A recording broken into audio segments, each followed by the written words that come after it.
They say trust is like glass. Once broken, even if you try to fix it, the cracks will always be visible.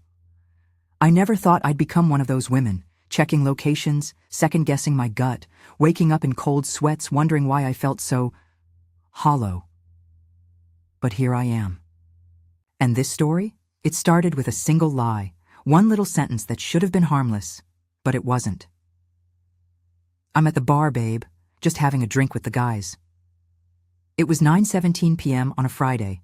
He'd said it so casually, like we didn't have a child upstairs asleep, like I hadn't spent the past 2 hours folding his laundry and cooking his favorite meal. I wanted to believe him. I really did. But something in my chest twisted the moment I read that text. Something deep, primal. A voice I had silenced for far too long whispered, "Check. Now." So I did. I opened our shared location app. He didn't even realize it was still turned on from the road trip we took 2 months ago. His dot wasn't at a bar. It was parked in a quiet neighborhood, outside a townhouse I didn't recognize. I stared at the screen, the blue dot pulsing like a heartbeat that didn't belong to me anymore. That was the moment my world started to change. I didn't cry. Not then. I just sat there, phone clutched. In my hand, dinner going cold on the stove, and silence swallowing our home. My fingers trembled as I stared at the map, and I remember thinking, he's not even trying to hide it anymore. He really thinks I'm that stupid. My name is Camille Hayes. I'm 38, a mother, a project manager, a woman who believed in loyalty long after loyalty stopped believing in me. For 12 years, I stood beside Mark, through job losses, fertility, struggles, his depression, my promotions that he resented but never said out loud. I gave him everything, not just love, but belief. A belief that we were a team, that no matter what, we were on the same side. But that night, staring at that pulsing dot, I realized I was standing alone. Still, I didn't call him. I didn't scream. I didn't even text back. Instead, I waited. He came home at 12:46 a.m., his shirt wrinkled, his breath minty, like he thought a fresh strip of gum could cover hours of betrayal. He smiled, kissed my cheek like nothing was wrong, said the bar was kinda dead, so he and the guys just hung out in the parking lot. I just looked at him. I didn't blink. I didn't say a word. And he actually laughed. "What's with the look? You don't believe me?" I wanted to scream, "No, I don't. I know exactly where you were." But I didn't. Not yet. Because in that moment, I saw something in his eyes. A flicker of arrogance.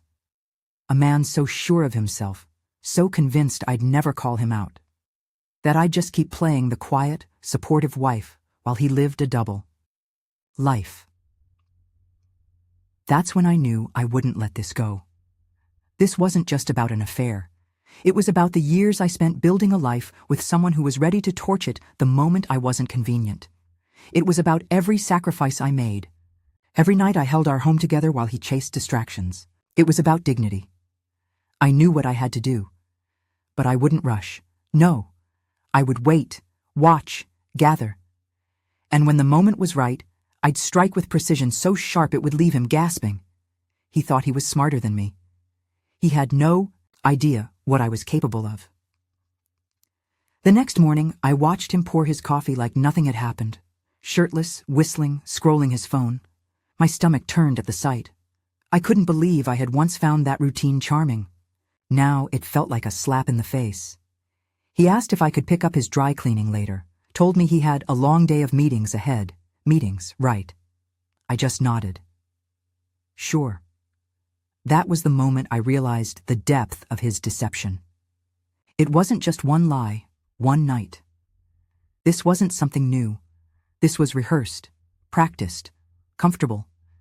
How many nights had he told me he was stuck late at work?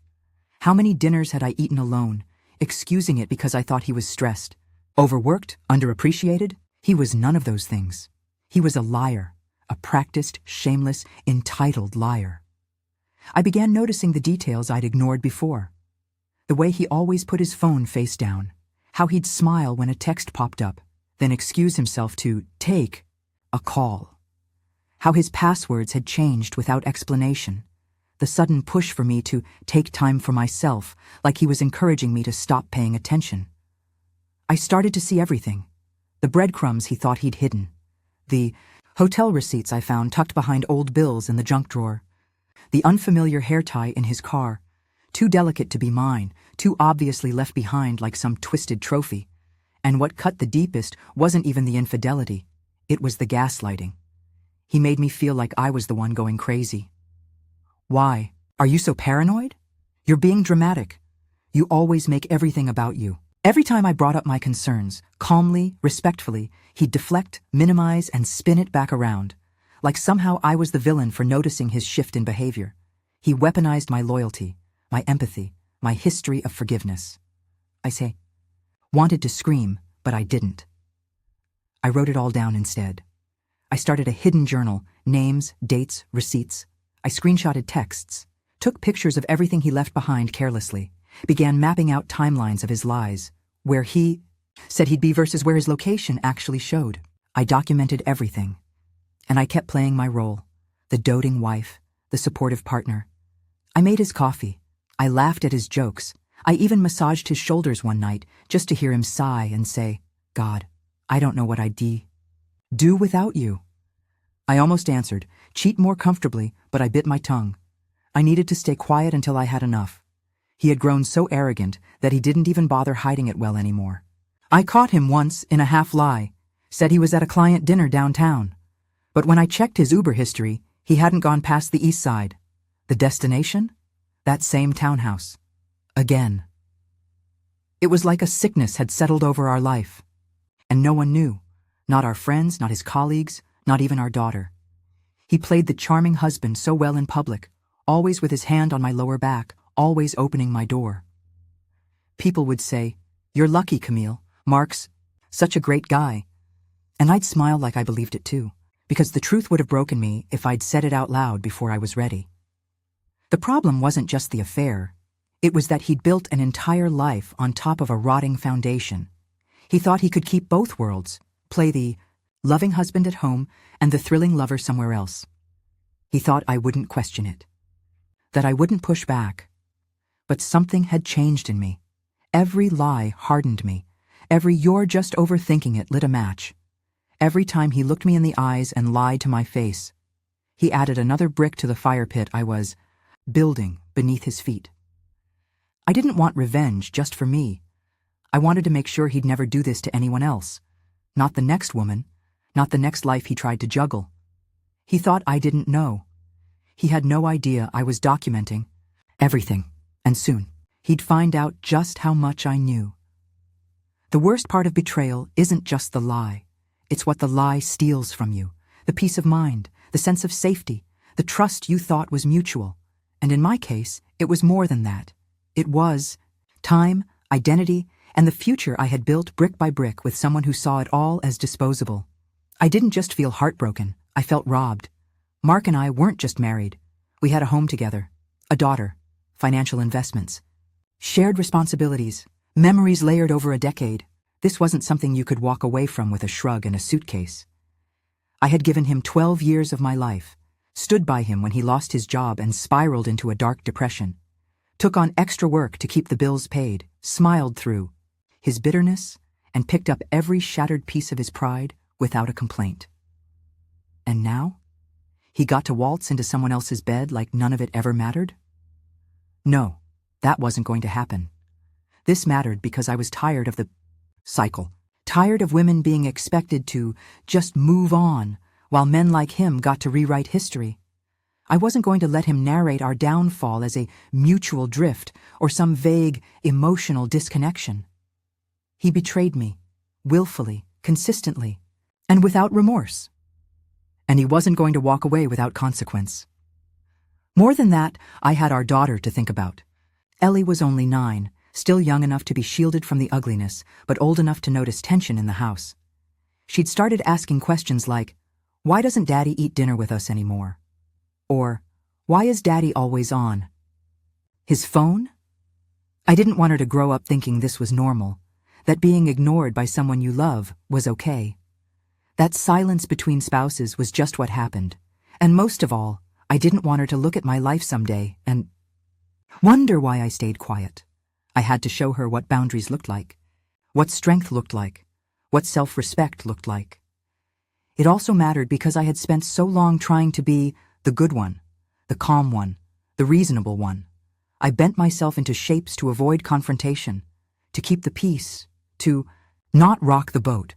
I'd let things slide because I didn't want to be labeled emotional or too intense. But you know what? That silence, that self-editing, it had made me a perfect target. He thought I'd never say anything, that I'd never raise my voice, that I'd swallow betrayal like it was medicine, and maybe the old Camille would have, but not anymore. I saw the ripple effect of his lies. My sleep started to vanish. My confidence at work wavered. I'd catch myself zoning out in meetings, feeling like a ghost in my own life. I stopped recognizing the woman in the mirror, hollow eyes, polite smiles, clenched jaw. I didn't want to be her anymore. This mattered because I had lost myself, piece by piece, smile by fake smile. Until one day, I was just a placeholder in my own marriage. A woman who ran the house, carried the weight, and got crumbs of affection in return. And yet he thought he was untouchable. That he could lie to my face, sneak around behind my back, and still have access to all the comforts I provided. Meals, clean clothes, emotional labor, loyalty. That's when it hit me. He wasn't afraid of losing me. Because I had never shown him what that loss would look like. So I decided to let him feel it, truly, deeply, and permanently. I wouldn't destroy him with rage. I wouldn't scream or beg or stoop to his level. I would dismantle him with truth, with receipts, with dignity. Because some betrayals don't deserve tears, they deserve consequences, and I was ready to deliver them. You can't just confront someone like Mark with emotions. Men like him are allergic to accountability. They twist it, dodge it, talk over it, cry if they have to, but never own it.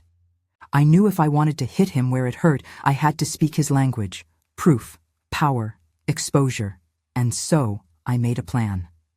Not the kind of messy revenge people joke about over drinks, no keying cars or social media rants. I wasn't going to burn down the house. I was going to evict him from it, one strategic step at a time. First, I opened a new email account and backed up every screenshot, every receipt, every message I had. I used my phone to record him on multiple occasions, when he claimed to be stuck in traffic while his location clearly showed him 2 blocks from her apartment. I even got audio of a phone call where he slipped and said her name, then quickly tried to cover it up with a cough. Then I contacted a lawyer. Quietly. I didn't want gossip or pity. I wanted leverage. I learned that Mark had no clue how.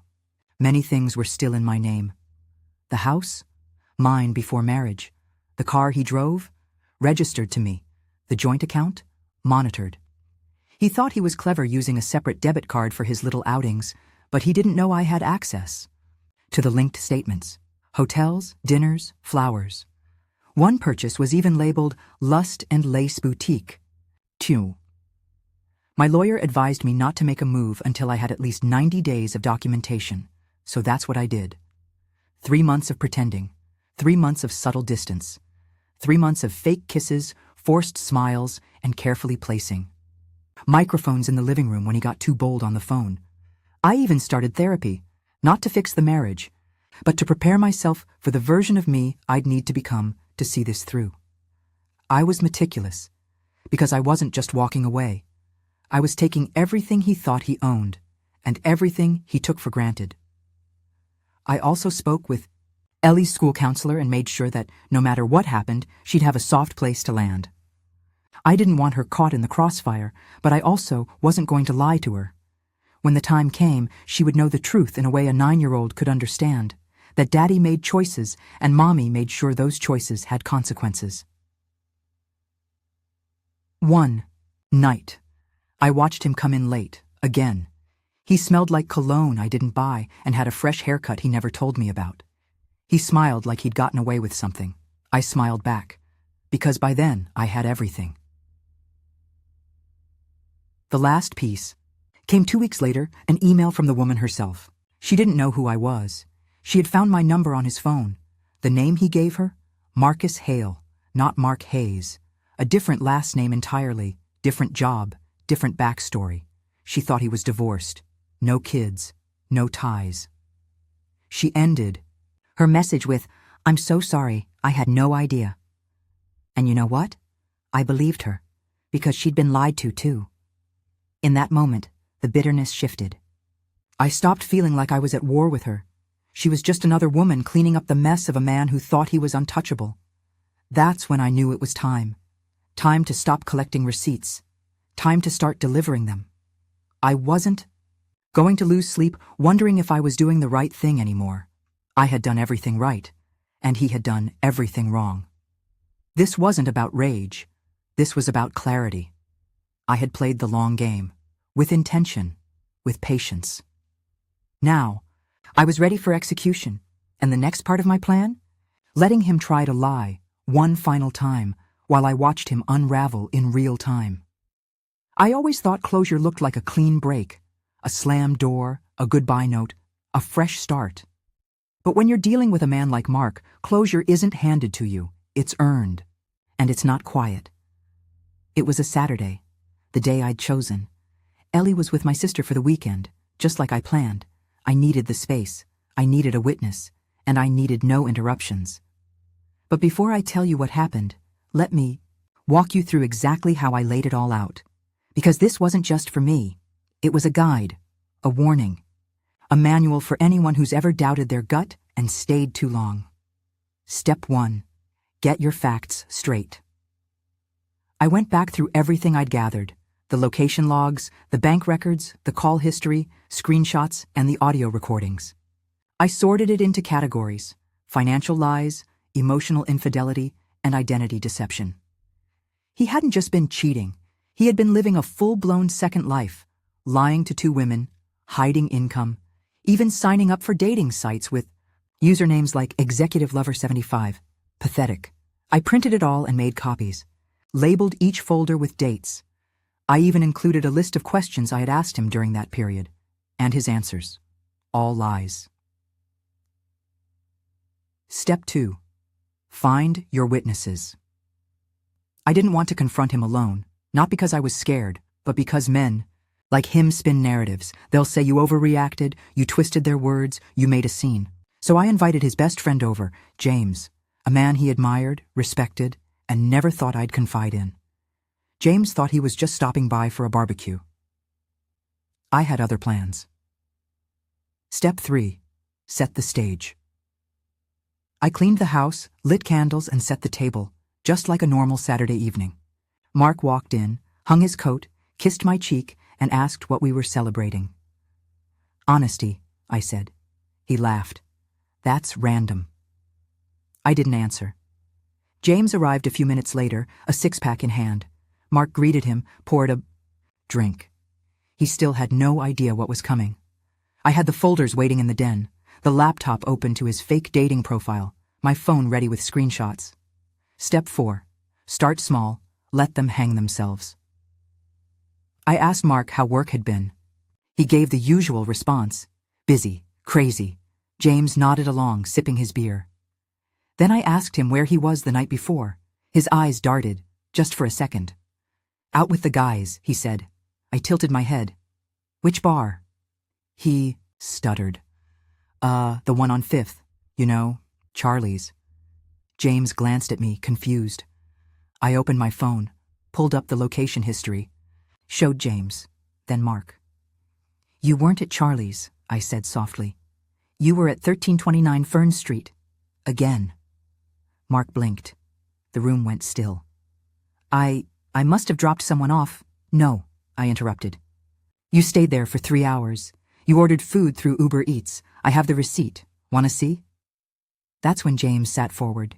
Dude, what's she talking about? Mark laughed nervously. This is crazy. She's been on this weird paranoia kick. And that's when I stood up, walked over, dropped the folders in front of both of them. This isn't paranoia, it's documentation. He opened one, and then another, and then another, his face drained of color. James flipped through them, stunned. Mark, What the hell is this? I didn't scream. I didn't cry. I let the facts speak. Step 5. Deliver the consequences. After 10 minutes of uncomfortable silence and half-baked stammering, I laid down the terms. You have 48 hours to move out, I said. The house is mine. The car, mine too. I've already removed you from the joint account. My lawyer has your accounts frozen pending investigation for marital fraud. You'll be served on Monday. He stood up, his mouth wide. Camille, wait. No, I said, voice calm. You don't get to speak. You had months. I was listening. You were lying. James watched, speechless. Mark tried one last Hail Mary. Can we just talk about this alone? I looked him in the eye. Everything you needed to say, you already said. Every time you chose her over me. Every time you lied to my face. And now, you'll live with the results. He stood there like a statue, jaw clenched, hands curled at his sides, eyes darting toward James as if to say, do something. But James didn't say a word. He just shook his head slowly, disappointed in a man he thought he knew. Mark looked back at me, like he still didn't get it. Like somewhere in his head, he was still trying to figure out what the right words were to undo all of this. But there were none, because the damage was real, the pain was earned, and the reckoning was overdue. You planned this, Hikia finally muttered, like I'd stabbed him in the back. No, I said. You planned this. The moment you decided lying to me was easier than being honest. I just finished what you started. He collapsed into the armchair, rubbing his temples. Like this was all some grand inconvenience. Like the victim here was him. But that's how it always was, wasn't it? The second I pushed back, I was the problem. The second I held up the mirror, he hated the reflection. James stood and grabbed his jacket. I think I've seen enough, he said to Mark without making eye contact. You might want to think about who you are when no one's watching. Mark tried to stop him. Come on, man, don't walk out like this. But James was already at the door. That's when it hit Mark that this wasn't just about his marriage falling apart. It was about his whole image unraveling.